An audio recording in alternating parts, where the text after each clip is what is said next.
Materialist philosophy, which was born in ancient Greece, enjoyed a victory in the 19th century. This ancient philosophy owed its success to the two German philosophers, Karl Marx and Friedrich Engels.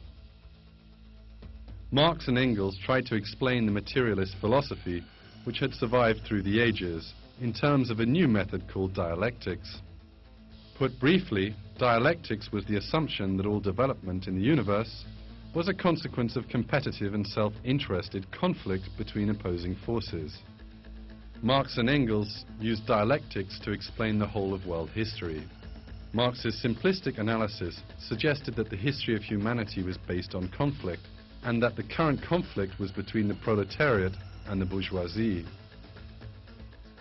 He predicted that individual workers would come to realize that their only hope was to unite and stage a revolution.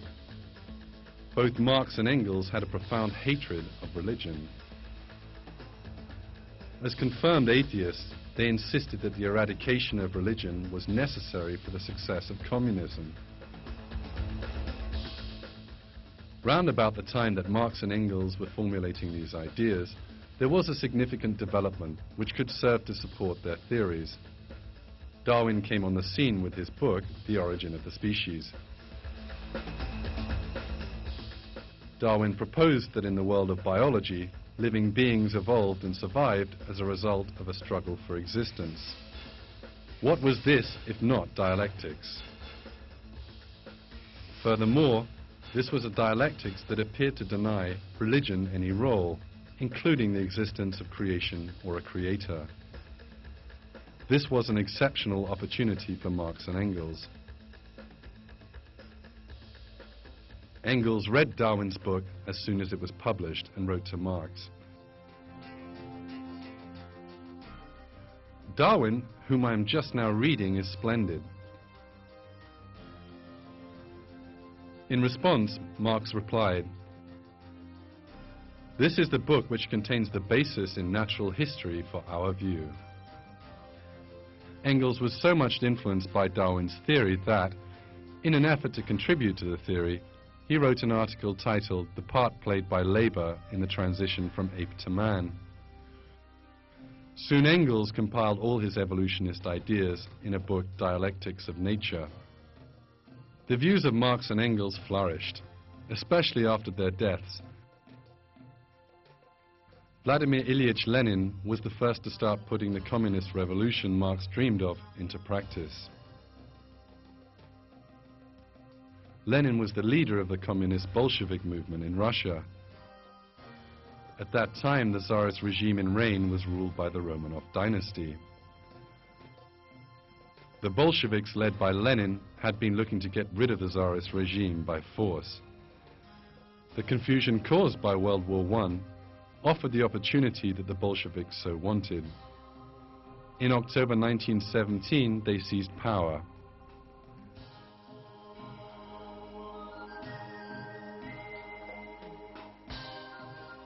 After the revolution, Russia became the scene of a bloody civil war between the communists and the adherents of the Tsar.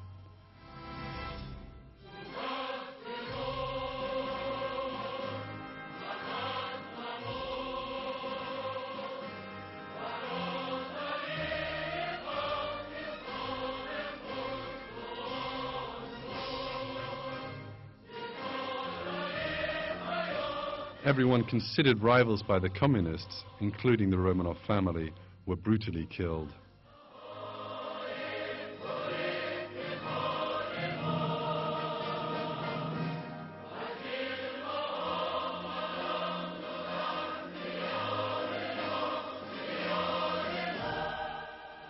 Like his mentors Marx and Engels, Lenin was also a fervent evolutionist and frequently stressed that Darwin's theory was the basis of the dialectic materialist philosophy he advocated.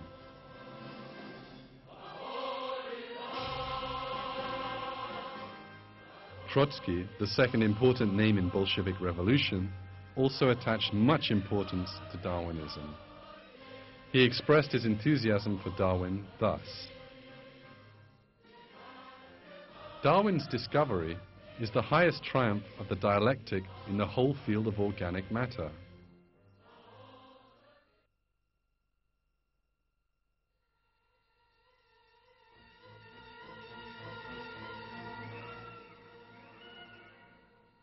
Joseph Stalin, one of the cruelest communist dictators, succeeded Lenin in 1924.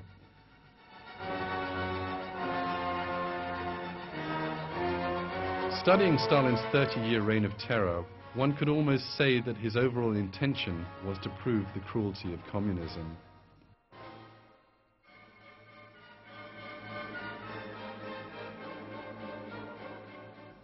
One of his first actions was the collectivization of land. He used armed force to make the peasants, who made up 80% of the population, amalgamate their holdings into vast state and collective farms.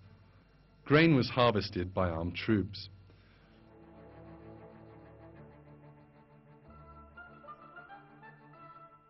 Famine swept the land, killing men, women, and children. But Stalin continued to export grain stocks rather than feed his people.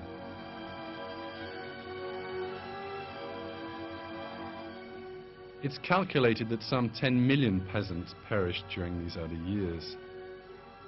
6 million died of famine in the Ukraine. 20% of the population of Kazakhstan disappeared.